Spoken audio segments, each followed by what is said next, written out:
All right, we're going to be doing this lecture on part 2, development for a textbook.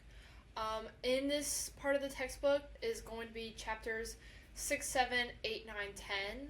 However, I am excluding 7 and 10. I'm excluding 7 because we have already done a separate lecture on that. That is the selecting a topic and purpose. If you have not watched that, why? First of all, I posted it like in week 2. Second of all, go back and watch it. And then chapter 10 is citing your sources in your speech. We have already talked about that as well, so please go back and watch those. So today we're doing chapters 6, 8, and 9.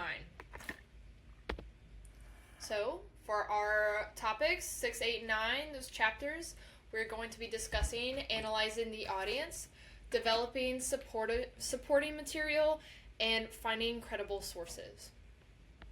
Starting with analyzing the audience. So, analyzing the audience includes, let me get my face out of the way, it is the process of gathering and analyzing information about the audience with the aim of preparing your speech to be meaningful to them. So, we are, taking a look at what our audience is probably going to be. We're making an educated guess, and we are seeing what their attitudes, values, beliefs could be depending on who they are as a person. Obviously, you're not always going to know your audience very well, so sometimes you have to make educated guesses, and we will talk about on how to do that. For this class, your audience is going to be me, and your audience is going to be the 3 people that you choose. So this kind of would, it's a little weird online, but your audience is going to be more about me and your 3 people that are going to watch. So, if this will go next. Awesome. So, we need to take a audience-centered approach when preparing, making, and doing our speeches. So, what is audience-centeredness? It's prioritizing the audience when creating, preparing, and presenting your speech. So you are not making this about you, even though you're giving the speech. You are thinking about the audience first.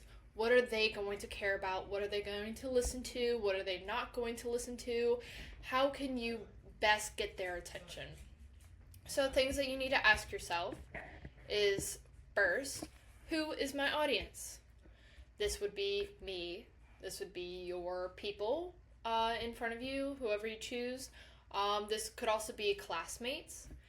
If you are employed and you are at a place of work where you have to give speeches, that would be your coworkers, boss, maybe your employees if you're the boss. Second thing you want to ask is, what do I want them to know, believe, or do because of my speech? So this is your specific purpose. This is your goal. What is your goal that you want the audience to reach? If you're giving a speech on like frogs, I don't know, giving a speech on frogs, what do you want them to know about frogs? What do you want them to do about frogs? What do you want your audience to get from your speech? And then lastly, what's the best way of creating and presenting your speech to reach that aim? So how are you building this speech to get their attention? What's the hook sentence going to be? What are you emphasizing? How are you using your voice?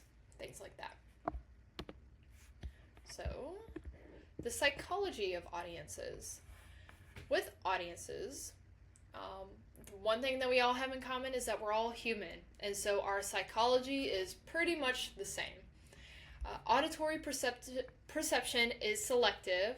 So what a speaker says is filtered through a listener's frame of reference. So if you remember that little square in the thing that I showed you guys, one of the first lectures, is the frame of reference. So this is your, for you, your frame of reference. For me, for my frame of reference, this is our values, our beliefs, our life experiences, our opinions, things like that. We understand speeches not as they are, but as we are.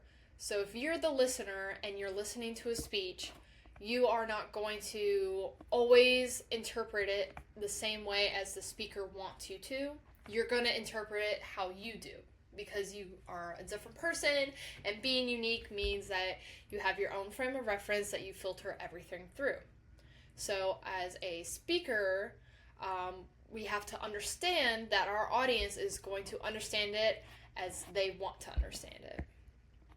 And people are egocentric. I'm not trying to say everyone has a big ego and needs to chill out. More of that, we care about ourselves the most. So we are going to pay attention to messages that affect our own values and beliefs.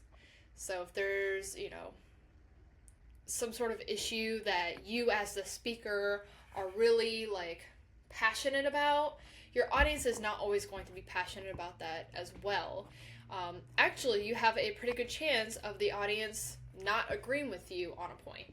So you have to look at it from their point of view. What are these people's attitudes and beliefs and values about things, and how can I get their attention using that?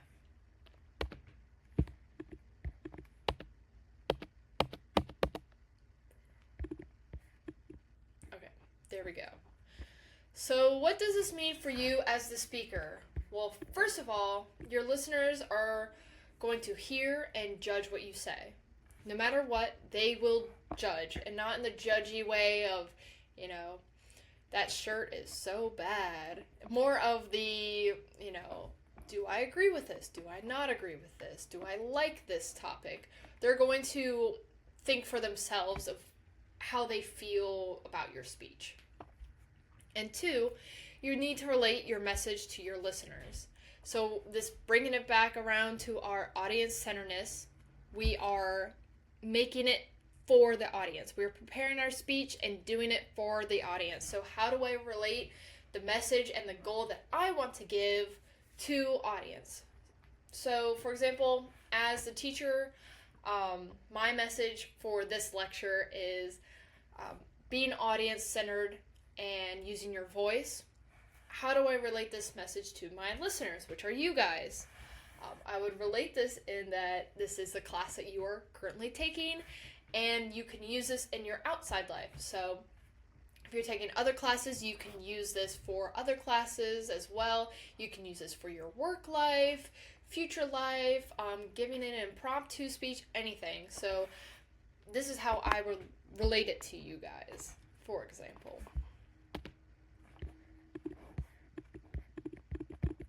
Oops.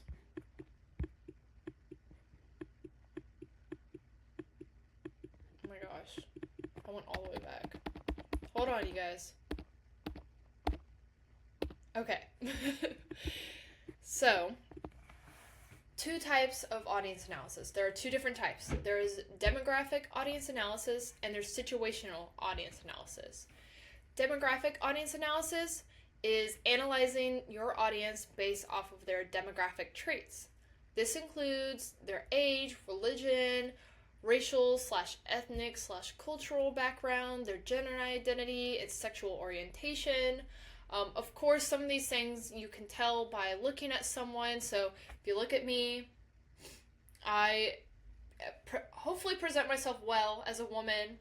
I look like a woman. You can't always base gender off of looks, but I present myself as a woman. I'm white. I'm younger. Obviously, you can't tell my, cultural. You can guess my cultural background, but you can't guess my sexual orientation, my religion from looking at me. Gender identity is iffy to look at someone and be able to tell. But the problem with this is what I'm trying to get at is that you should definitely avoid stereotyping. You can look at your audience and you can infer things, but we don't want to stereotype our audience based off of their traits. That is just not a great thing to do. Shouldn't be stereotyping people in general.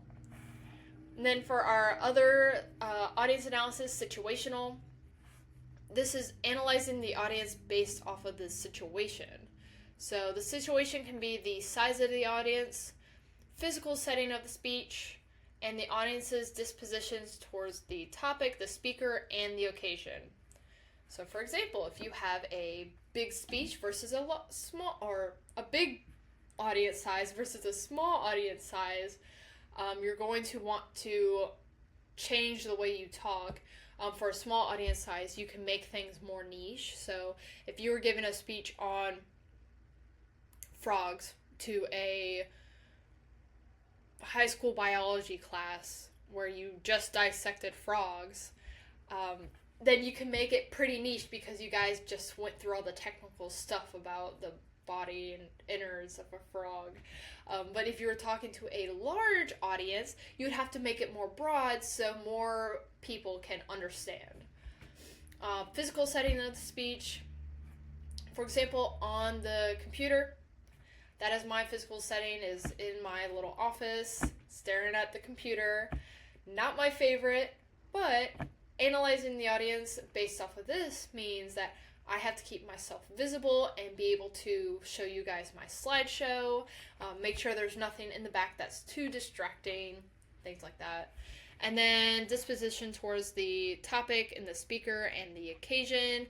So if you're giving a speech at a graduation versus at a funeral, you're going to have to change it.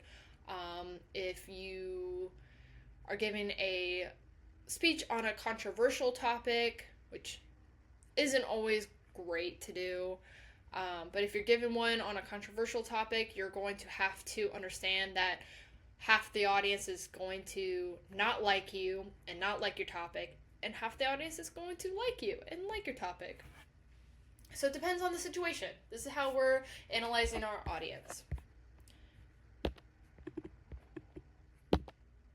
Adapting to the audience. So once we have analyzed, we have figured out our audience, analyzed our audience, now we're adapting to the audience. So how do you do this? First, you're going to assess how your audience will respond to your speech. So you're just going to go through all the what ifs of how your audience is going to respond to your topic and you giving your speech. Things like this, if I had to guess for you guys, I would guess bored, interested, totally checked out. That's a good one. And angry. You wanna guess all the different ways someone might feel about your speech, and try to figure it out. So for bored, I'm going to be making this speech lecture as to the point as possible and as quick as possible. That's how I adjust. 2, adjust what you will say to make it as clear, appropriate, and convincing as possible. So this is how you're changing your language based off of your audience. If it's a large audience, you're going to want to make it super general. If it's a small audience, you can make it a little bit more niche. If it's your classmates and all of you are Southern, you can use some Southern slang. You can, keep your, I'm not saying change your accent, but you can keep a Southern accent. If you're giving a speech to, a larger group where not everybody is Southern, you're maybe going to want to pronounce your words a little bit more, not use so much slang, things like that. And then 3, be prepared for things to go wrong. Always have a plan B, and if you're like me, a plan C, D, E, F, G, on and on and on. You're going to want to be prepared for when things go wrong. It's always good to prepare for the worst, hope for the best, that kind of thing. Because if things do go wrong, you don't want to be, out of luck. And then 4, watch for audience feedback in body language and facial expressions. Usually when I teach in person, I can see when students are really bored, not paying attention, and then I can kind of adjust to activities and things like that. Online, a little bit hard. I can't see what you guys are doing. Hopefully you're paying attention. But when you're looking at people's facial expressions, If they seem more interested, you might want to keep going with that point a little bit more. If they seem kind of checked out, you're going to want to go past that point. Or you can go past that point and then reiterate it when they look more interested. All right, moving on to Chapter 8, developing support material. Why develop supporting material? Well, that's a great question. Good speeches contain relevant, motivating, and audience-centered supporting materials in the form of examples, stories, testimonies, facts, and statistics. So if you want your speech to be good, then you need to develop supporting material. You can't just be going outside, going out to do speeches, and just say stuff. You need to have the support. You need to have science and testimonies and things to back you up, or else people are just not going to believe you, unfortunately. Just not going to take your word for it.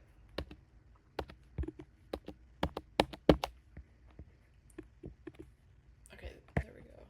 This thing is going to give me an aneurysm. It never lets me click it when I want to. Okay, move me up there. So, examples. We all know what examples are, hopefully. I shouldn't assume, but I hope we all know what they are by now. Examples can be brief or extended, and they can be factual or hypothetical. So, an example that I have here is I want to make a decision by using random means like, for example, flipping a coin. That is my example. It is a brief and factual example because it is short and based on something that has occurred before. So if you're giving an example, you're going to want to make sure, if you're doing a hypothetical, that it's a realistic hypothetical. It's not like, what if aliens just came down right now and kidnapped me? That's not really, it's a hypothetical, but it's not really a good one. And then if you're doing factual, you're going to want to make sure that whatever the example is, it has happened before. Sharing stories.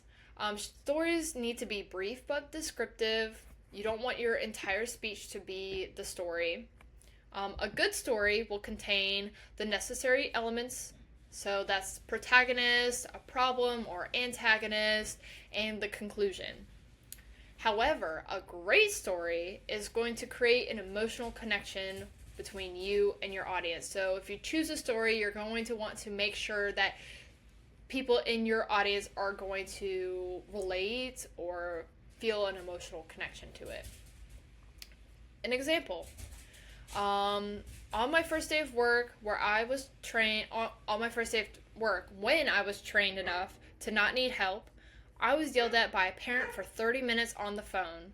Not knowing what to do, I just stayed on the phone.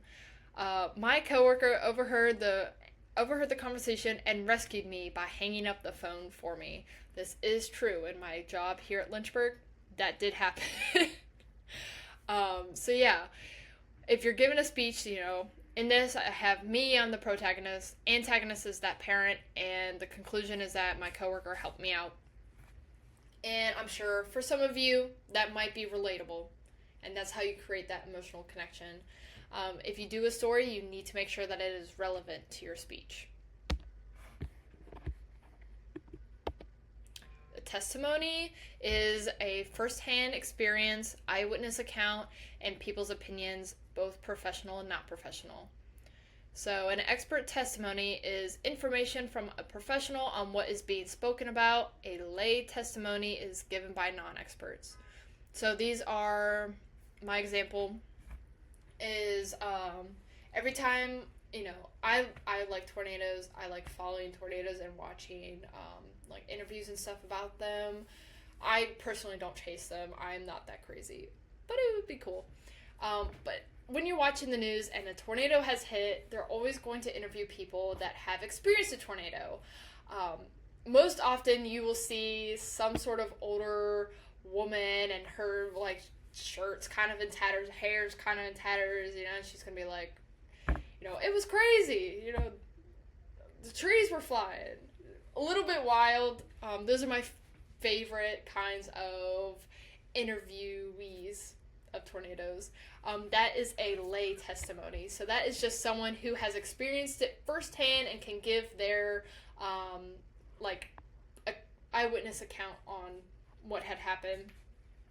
A expert testimony example would be if a tornado happens and they interview the meteorologists that tracked it. They know the actual science behind it. They have studied it. They know, what caused it. Things like that.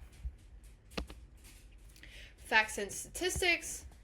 So, facts and statistics can provide an objective view of your topic. However, you need to make sure you use dependable sources as well as the correct ethical interpretation of the fact/statistic. So, what that means is that you're going to want to make sure that your source is a, peer-reviewed, citable source. We're not going on to random person's blog or some random person's podcast and getting facts and statistics there, unless they are a scientist of whatever they're talking about. We want to make sure that the information is correct so we don't spread misinformation. We're also going to want to make sure that when we do have a fact and statistic that we are doing the correct and ethical interpretation of that. What that means is that we read around that statistic. We don't just take it out of context and understand why that is the way it is. And then the ethical interpretation is to not leave out stuff on purpose so it fits your goal. So I wouldn't, if I was giving a speech on frogs and I found a quote that was like, I don't know, frogs' tongues are 10 inches long, and I'm giving a speech on how they have short tongues, then I would, chop up that quote so it would fit and say, frogs have 1-inch tongues. It's not ethical to do that. So an example of a statistic is about 66% of Australians will develop skin cancer at some point in their life. That's from the Cancer Council put on there in 2023. Make sure when you do use a statistic, a quote, or anything that you are citing it like I did here. If I were to continue on with that speech, I would, make sure that I knew the reason why they would develop skin cancer at some point, whether it was lack of sunscreen or increased amount of sun. That would be the correct and ethical way to give a fact and statistic. It's a good reason why to use facts and statistics is that most people need some sort of evidence before they can consider your stance. So you're going to want to make sure that you are using expert stuff and real truthful facts and things so people will believe you. And Chapter 9, Finding Credible Sources. How to find credible sources. Well, you can use the library portals, especially I know Georgetown Tech has really good library and a really good online library portal. Pretty sure you can find that on the MyHGTC portal. And make sure you use academic databases. You can find these on Google. There's Google Scholar and has all sorts of different academic databases. That way you make sure that you definitely have a credible source. If you're using a testimony, make sure you know that this person has had a first-hand account, an eyewitness account, or that they are a professional person in whatever field. You're also going to want to evaluate the authority of the author. So what is the author's credentials? What institution are they affiliated with? So that way, you know that there's no bias there and that they are credible. It'd be the difference of using a high school paper on frogs, using a quote from there, or using a quote from a master's or doctoral paper on frogs. You're also going to want to check the accuracy, so make sure that there's verifiable information, make sure they have citations, make sure their stuff is peer-reviewed.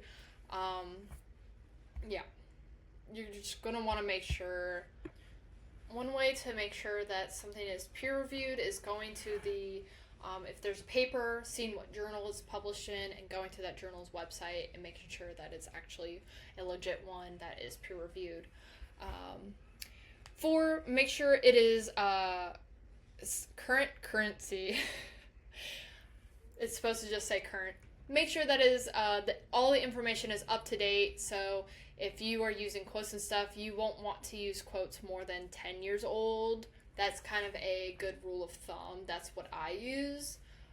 So that would be, 2015. 2015 is not 10 years ago. That's crazy. 10 years is not like a ride or die, though. It is just a good rule of thumb for wanting to make sure stuff is current.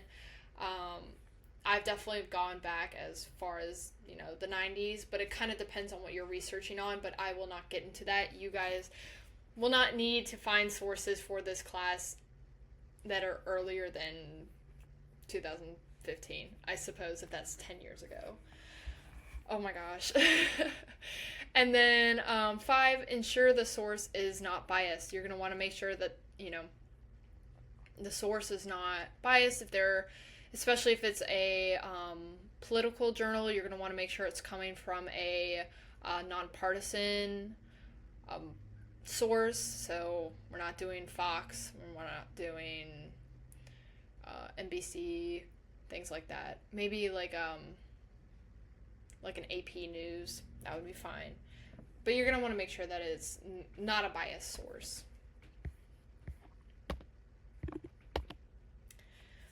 You're also going to want to recognize propaganda, misinformation, and disinformation. This is also good for your life in general, but especially for finding credible sources, you're going to want to make sure that you are not falling into any trap of lies and manipulation. So, propaganda, that is information represented in a way to provoke a desired response. I'm not bashing on military at all. Love our military. But my example is a military poster encouraging enlistment. So a lot of the military posters will have cool people and gear and guns and, will you fight for your country and things like that. And it's things that are encouraging enlistment because they want people to enlist. That's not quite the realist way to talk about the military. Misinformation, that's just something that is just not true, not proven to be true, not factual whatsoever. An example of that would be a conspiracy theory. I love me a good conspiracy theory, as does most people, but you cannot use that. It's not a credible source because it is not true. Conspiracy theories are not true, and that's why they are a theory and not fact. And then disinformation, that is deliberate falsification of information. This is just someone straight up lying and changing things to make it a lie. That would be an example as a falsified profit and loss statement. This would also be